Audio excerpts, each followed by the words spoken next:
حصول برکت کے لیے بارگاہ رسالت مآب صلی اللہ تعالیٰ علیہ وسلم میں انتہائی عقیدت و محبت کے ساتھ درود و سلام کا ہدیہ پیش کر لیجئے۔ اللہم صلی علی سیدنا و شفیعنا و حبیبنا و مولانا محمد و بارک وسلم صلاۃ و سلام علیک یا رسول اللہ صلی اللہ تعالیٰ علیہ وسلم۔ کچھ وقت ہے، آپ حضرات کے جو اپنے سوالات ہیں انہیں پیش کریں، انشاءاللہ میں ان کے جوابات پیش کرنے کی کوشش کرتا ہوں۔ ان کا سوال یہ ہے کہ اگر کوئی نماز اس طریقے سے ادا کرے کہ سجدے کی حالت میں انگلیوں کے پیٹ زمین پر نہ لگیں تو کیا نماز ادا ہو جائے گی؟ تو یہ مسئلہ آپ حضرات جانتے ہیں کہ پاؤں کی 10 انگلیوں کا پیٹ زمین پر لگا دینا یہ سنت ہے، اور 3 انگلیوں کا پیٹ زمین پر لگانا یہ واجب ہے۔ تو اگر کسی کی 5 انگلیوں کا پیٹ زمین پر نہیں لگ رہا ہے تو نماز ہو جائے گی، جبکہ 3 انگلیوں کا پیٹ زمین پر ٹک جاتا ہے۔ لیکن اگر کسی کی 3 پاؤں کی انگلیوں کا پیٹ بھی اگر زمین پہ نہ لگے، 3 سے کم انگلیوں کا پیٹ اگر وہ زمین پہ لگائے تو ایسی صورت کے اندر اس کی نماز یہ مکروہ تحریمی ہوگی، اور ایسی نمازوں کا اعادہ کرنا یہ واجب ہوگا۔ تو 5 انگلیوں کا پیٹ لگانا یہ سنت ہے، اور 3 انگلیوں کا پیٹ زمین پر لگانا یہ واجب ہے۔ اس کا بڑا خیال رکھنا چاہیے۔ عام طور پر لوگ 1 انگلی کا پیٹ تو لگا ہی دیتے ہیں، لیکن 3 یا 5 انگلیوں کا پیٹ لگانے کے اندر لاپرواہی ہوتی ہے، لہذا اس کا بڑا خاص خیال رکھنا چاہیے، ورنہ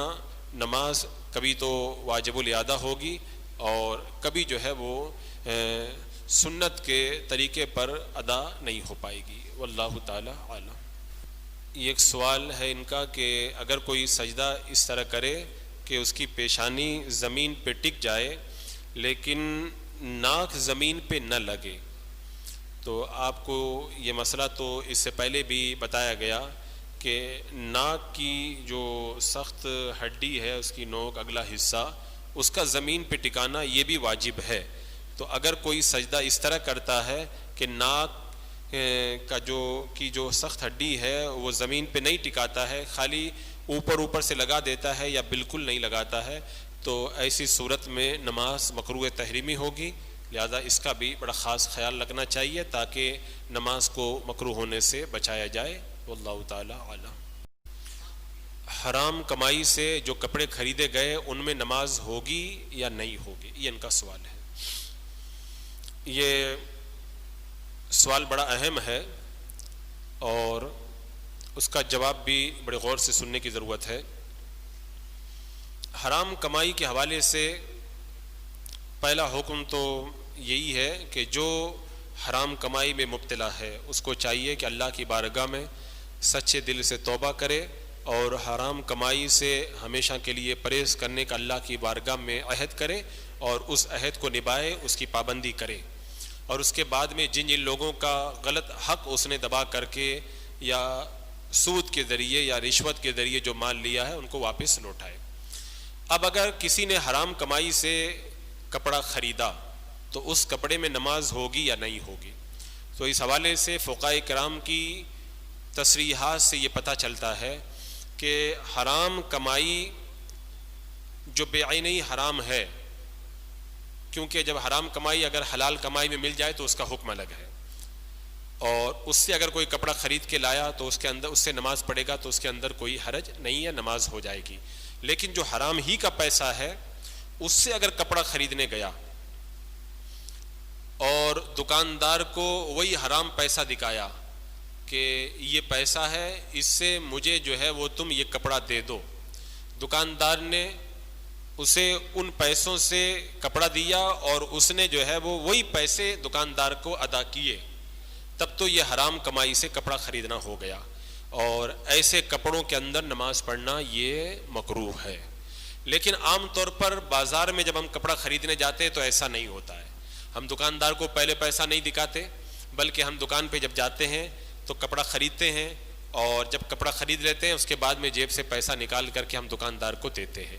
تو اس طریقے سے اگر کسی نے حرام کمائی سے کپڑا خریدا کہ پہلے دکاندار کو پیسہ نہیں دکھایا گیا بلکہ کپڑا خرید لیا، اس کے بعد میں اپنی جیب سے وہ حرام پیسہ نکال کر کے دے دیا، تو یہ عقد اور نقد دونوں حرام کمائی پر جمع نہیں ہوئے۔ تو اس طریقے کی کمائی سے جو کپڑا خرید کر اس طریقے سے جو خرید کر کے لے کے آیا، ان کپڑوں میں اگر نماز ادا کرے گا تو نماز مکروہ نہیں ہوگی، بلا کراہت اس کی نماز جائز اور صحیح ہو جائے گی۔ واللہ تعالی اعلم۔ اگر کسی کی نماز مکمل ہو گئی اور وہ اپنے ارادے سے نماز سے باہر آنے کے لیے ایک طرف سلام پھیر دیا، لیکن اس کے بعد میں اس کا وضو ٹوٹ گیا، تو نماز تو اس کی ادا ہو گئی، لیکن نماز میں دونوں طرف سلام پھیرنا یہ واجب ہے۔ تو ابھی ایک طرف سلام ہوا ہے اور دوسری طرف سلام باقی ہے، لہذا یہ نماز مکروہ ہوگی اور ایسی نماز کا اعادہ کیا جائے گا۔ تو بہتر یہ ہے کہ اگر کوئی ایسی صورت پیش آ جائے تو اتحیات کے بعد میں مختصر درود پڑھ کے دونوں طرف سلام پھیر دے تاکہ اس کی نماز بلا کراہت جائز ہو جائے۔ واللہ تعالی اعلم۔ ان کا سوال یہ ہے کہ اگر کسی کے موبائل میں قرآن پاک ڈاؤن لوڈ کیا ہوا ہے اور اس موبائل کو لے کر کے وہ استنجا خانے وغیرہ میں چلا جائے تو کیا ایسا کرنا صحیح اور درست ہے یا گناہ ہے؟ قرآن مقدس جو موبائل میں ڈاؤن لوڈ ہوتا ہے جب وہ اسکرین پر ہو تو اس کو ناپاکی کی جگہوں میں یا استنجا خانہ وغیرہ میں لے جانا یہ ادب کے خلاف ہے اور ایسا کرنا جائز نہیں ہے۔ لیکن اگر قرآن مقدس موبائل میں ڈاؤن لوڈ تو ہے لیکن اسکرین پہ نہیں ہے، وہ کسی فائل کے اندر سیو کیا ہوا ہے، تو یہ اس قرآن پاک کے حکم میں ہو گیا جو کسی محفوظ مقام کے اوپر جو ہے وہ پیک کیا ہوا ہے۔ تو اس طرح سے اگر وہ موبائل کسی فائل میں پیک ہے، اسکرین پہ نہیں ہے، اسے استنجا خانے میں لے گیا تو یہ اس میں کوئی حرج نہیں ہے اور یہ ادب کے خلاف نہیں ہے۔ واللہ تعالی اعلم۔ مزارات پر دعا کس طرح کرنا چاہیے؟ تو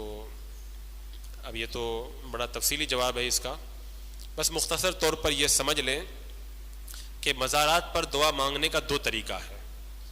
ایک طریقہ تو یہ ہے کہ ہم اللہ کی بارگاہ میں دعا کریں اور صاحب مزار کو اللہ کی بارگاہ میں وسیلہ بنائیں، جیسے مثال کے طور پر اے اللہ تیرا یہ محبوب بندہ حضور سیدی مخدوم فقی علی مائمی یا باؤدین شاہ بابا جو یہ تیرے پیارے ولی ہیں، ان کے صدقے میں ان کے وسیلے سے میں تیری بارگاہ میں دعا کرتا ہوں، اللہ میری ان حاجات کو پورا فرما۔ ایک دعا کا طریقہ تو یہ ہے، اور دوسرا دعا کا طریقہ یہ ہے کہ اس طریقے سے وہ دعا کرے کہ اے اللہ کے محبوب بندے میری حاجات کو پورا فرما دیجئے اور میرے لیے اللہ تبارک و تعالیٰ کی بارگاہ کے اندر دعا فرما دیجئے تاکہ اللہ تبارک و تعالیٰ میری حاجتوں کو پورا فرما دے۔ تو ان دونوں طریقوں سے اللہ والوں کے مزارات پر دعا کر سکتے ہیں۔ واللہ تعالی عالم۔ ان کا سوال یہ ہے کہ ہاتھ یا پاؤں کے ناخن رات میں کاٹنا کیسا ہے؟ ناخن دن میں کاٹنا بھی جائز ہے اور رات میں کاٹنا بھی جائز ہے۔ جو بعض بزرگوں سے اس طرح منقول ہے کہ رات میں نہیں کاٹنا چاہیے، تو اس کی وجہ یہ ہو سکتی ہے کہ پہلے روشنی کا اتنا اچھا انتظام نہیں تھا اور چراغ کی مدھم روشنی ہوتی تھی، تو کہیں ایسا نہ ہو کہ کم روشنی کی وجہ سے ناخن کاٹنے میں کچھ جو ہے وہ کم زیادہ ہو جائے، تکلیف ہو جائے، تو اس لیے پہلے کچھ لوگوں نے منع کیا تھا۔ لیکن اگر روشنی کا اچھا انتظام ہے، اور آج کل تو رات اور دن میں فرق کرنا بھی مشکل ہو جاتا ہے خاص طور سے شہروں کے اندر، تو رات میں بھی ناخن کاٹ سکتے ہیں، دن میں بھی کاٹ سکتے ہیں، اس کے اندر کوئی حرج نہیں ہے۔ واللہ تعالی اعلم۔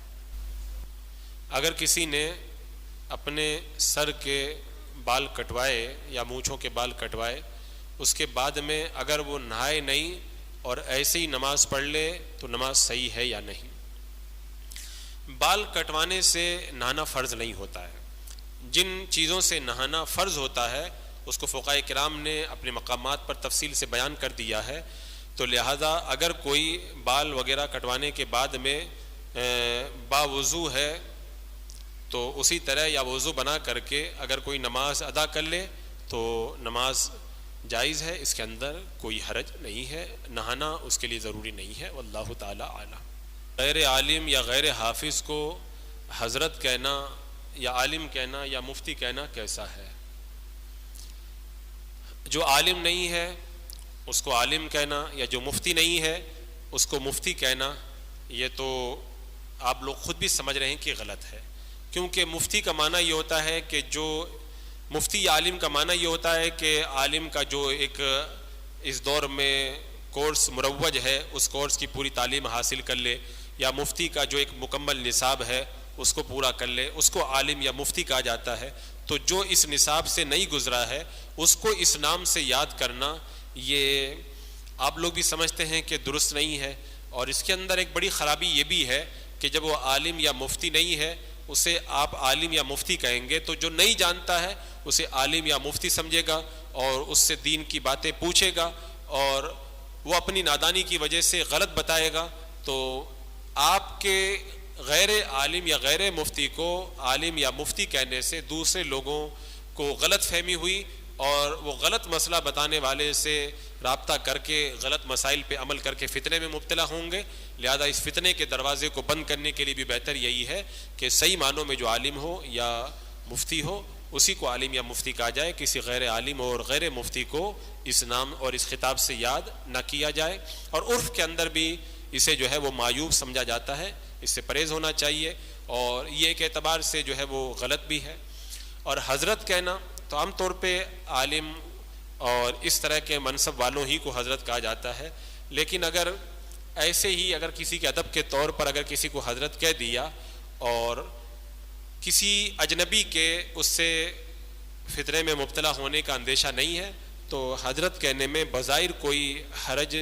نظر نہیں آتا، لیکن اس اعتبار سے اگر بچا جائے تو بہتر ہے کہ حضرت کہنے سے بھی کوئی اس کو عالم یا مفتی سمجھ کر اس سے مسئلہ پوچھے، اور وہ جانتا نہیں ہے اور یہ غلط مسئلہ بتا کر کے کہیں سامنے والے کو فتنے میں مبتلا نہ کر دے، لہذا اس سے بھی پرہیز کرنا چاہیے، واللہ تعالی اعلم۔ اچھا، یعنی اگر کوئی باوضو نہ ہو تو اس وقت درود پاک وغیرہ پڑھنا کیسا ہے؟ اچھا، درود پاک یا کلمہ شریف یا کوئی بھی ذکر، بلکہ قرآن پاک کی تلاوت بھی قرآن پاک کو چھوئے بغیر اگر کوئی بے وضو جس پر غسل فرض نہیں ہے اگر وہ پڑھتا ہے قرآن پاک کی تلاوت یا درود پاک وغیرہ تو پڑھ سکتا ہے، اس میں کوئی حرج نہیں ہے۔ ہاں البتہ اگر کسی پر غسل فرض ہے تو وہ قرآن مقدس کی تلاوت نہیں کر سکتا، یا کوئی بے وضو ہے تو قرآن پاک کو چھو نہیں سکتا، باقی بغیر وضو درود پاک پڑھنا، کلمہ شریف وغیرہ پڑھنا یہ جائز اور درست ہے، واللہ تعالی اعلم۔